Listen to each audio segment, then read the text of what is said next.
এটা আমার মনে হয়েছে যেই করেছে সে অত্যন্ত বুদ্ধিমত্তার পরিচয় দিয়েছে, উপস্থিত বুদ্ধির একটা নিদর্শন রেখেছে।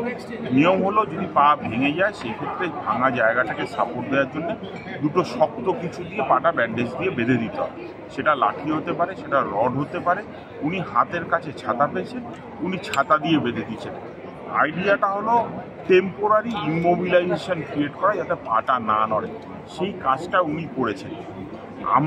আমি অনেকেই দেখছি ফেসবুকে লিখছে, বিভিন্ন গণমাধ্যমে লিখছে, সোশ্যাল মিডিয়ায় লিখছে যে এটা কেন ওটা কেন, আইএসএল এই করা হয়, ওখানে এই হয়, ওয়ার্ল্ড কাপে এই হয়।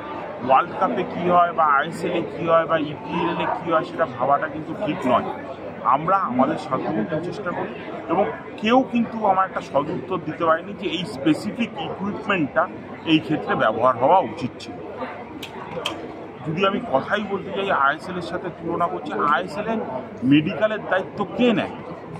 আইএসএলে কিন্তু মেডিকেলের দায়িত্ব আইএসএলের নয়, তাদের ক্লাবদের। প্লেয়ারের যে কোনো কিছু হলে যেই অর্গানাইজিং ক্লাব তার উপরে দায়িত্ব থাকে মেডিকেলের।